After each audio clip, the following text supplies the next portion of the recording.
Tiago, boa tarde. Tem conteúdo exclusivo para quem trabalha em pet shop? Eu comentei agora do curso de elaboração de LTCAT LIP, né? E a Thalita está perguntando se tem aula exclusiva de pet shop. Thalita, tem no curso de elaboração de LTCAT LIP, lá no módulo de agentes biológicos, tem alguns estudos de casos que eu fiz utilizando o pet shop como estudo de caso. Ele não é específico de pet shop, eu não analisei todos os riscos. Eu usei uma atividade pet shop como estudo de caso, tá? Só que assim, o que eu te falo, Thalita?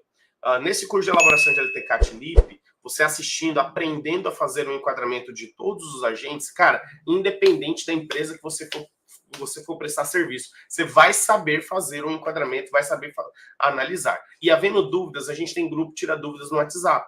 Então, todos os meus alunos podem entrar nos grupos Tira Dúvidas no WhatsApp.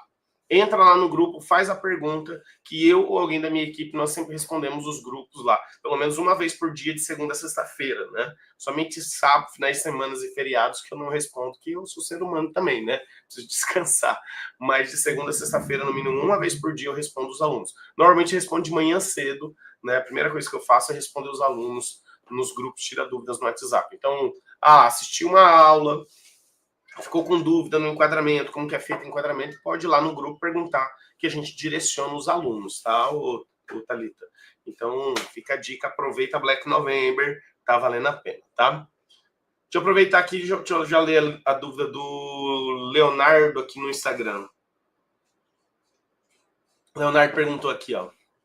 Tenho dúvidas sobre a insalubridade em banheiros. Estou realizando um trabalho de conclusão de curso em Tec Segurança do Trabalho. Minha dúvida seria em um motel com grande circulação. Considera insalubre a atividade? A atividade que ele está falando de camareira e limpeza. O que acontece, o Leonardo?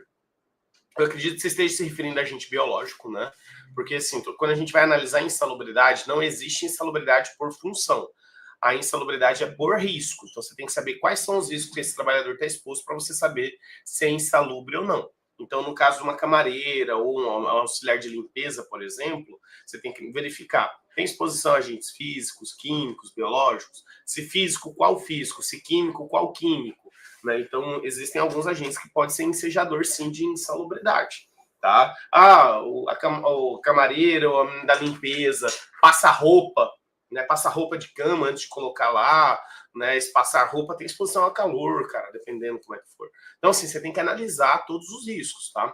Mas, assim, a tua dúvida eu acredito que seja em cima dos agentes biológicos, que é o mais comum que o pessoal me pergunta nessa atividade. O que tem que ser analisado? No caso dos agentes biológicos, o trabalhador está executando uma das atividades descritas no anexo 14 da NR15.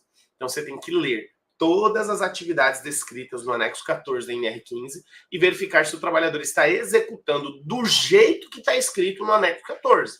Cara, só vai ser insalubre se o trabalhador tiver uma exposição permanente a uma das atividades descritas no anexo 14 da NR15. Se o trabalhador não está executando as atividades que está escrito ali, cara, não é insalubre.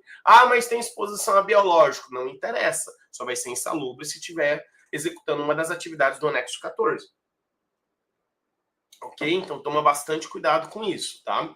Por quê? Porque quando você pega atividade camareira, principalmente, como você falou, a camareira de motel, né? Acho que até falamos sobre isso numa live Tira Dúvidas na semana passada.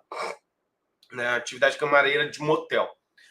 Qual que é a grande percepção da maioria dos profissionais? Por que tende a enquadrar uma insalubridade? Porque no motel, o objetivo do motel é quê? É que pessoas tenham relações sexuais ali. E na relação sexual vai ter ali a contaminação digamos assim, da roupa de cama, do local ali do quarto ali do motel com secreções relacionadas ao ato sexual, né, cara? Então vai ter, às vezes, essa sujeira e vai ter as camareiras, as meninas, o pessoal da limpeza que vai fazer a limpeza, vai lavar essa roupa de cama, vai fazer a limpeza dos quartos, consequentemente se expondo, tá, a essas secreções, tá? Consequentemente se expondo. Só que assim, pega o anexo 14 da NR15. Pega lá. Não existe nenhuma atividade relacionada à camareira ou limpeza de quarto de motel ou algo nesse sentido, cara. Não tem. Tá? Não tem. E por não ter essa atividade específica, não há enquadramento à insalubridade por essa atividade. Ah, Thiago, mas tem agente biológico. Eu sei que tem, cara. Tem exposição a agente biológico? Eu sei que tem exposição a agente biológico. O estar exposto a agente biológico não quer dizer que é insalubre. Lá no PGR você tem que tratar medidas de controle para isso. Quais são as medidas de controle? Quais são as medidas de controle para esse tipo de agente biológico? Então você tem que prever, cara. Quais são as medidas de controle? Mas vai ser insalubre? Não. Ah, Thiago, mas elas lavam banheiro. Lavar banheiro não está no anexo 14 da NR15. Lavar banheiro não há enquadramento adicional de insalubridade. Ah, Thiago, mas a súmula 448... Cara, volto a dizer, não recomendo que nós, como profissionais de SST, façamos enquadramento com base em súmula. Por quê? Porque para a gente usar a súmula, nós temos que passar pelo critério do parágrafo 2º do artigo 8º da CLT. Ou é o parágrafo 8º do artigo 2º? Cara, eu sempre confundo esse endereço. Se não é parágrafo 2º do artigo 8º, é parágrafo 8º do artigo 2º. É um dos dois, tá, gente? Mas eu sempre me confundo com o endereço. Mas o que fala esse parágrafo? Ele fala o seguinte, que súmulas e enunciados jurisprudenciais do TST, do TRT, não podem criar obrigações ou restringir direitos dos trabalhadores.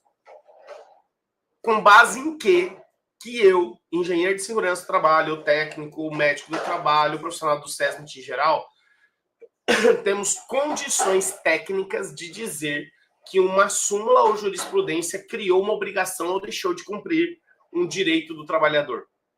Uma vez que o direito ele é muito amplo, porque o direito ele tende a interpretações diferentes. Cara, a gente não tem base técnica para dizer isso. Não temos base técnica para isso. Então, súmulas, jurisprudências, deixa que os advogados, os juristas, os advogados, os juízes analisem as súmulas. Nós, como profissionais de SST nos nossos laudos, não recomendo que utilizemos súmulas ou jurisprudências. Por quê? Porque para que eu use, eu tenho que passar por esse crivo.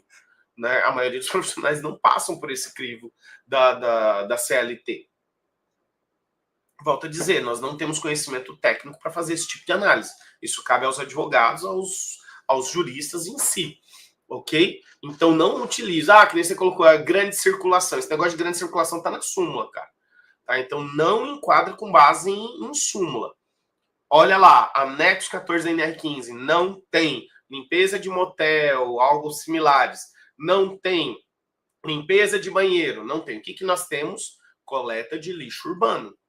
Agora, eles fazem um processo de coleta de lixo urbano? Fazem, que é o quê? Tirar o cestinho de lixo. Isso sim está lá no anexo 14 da NR15.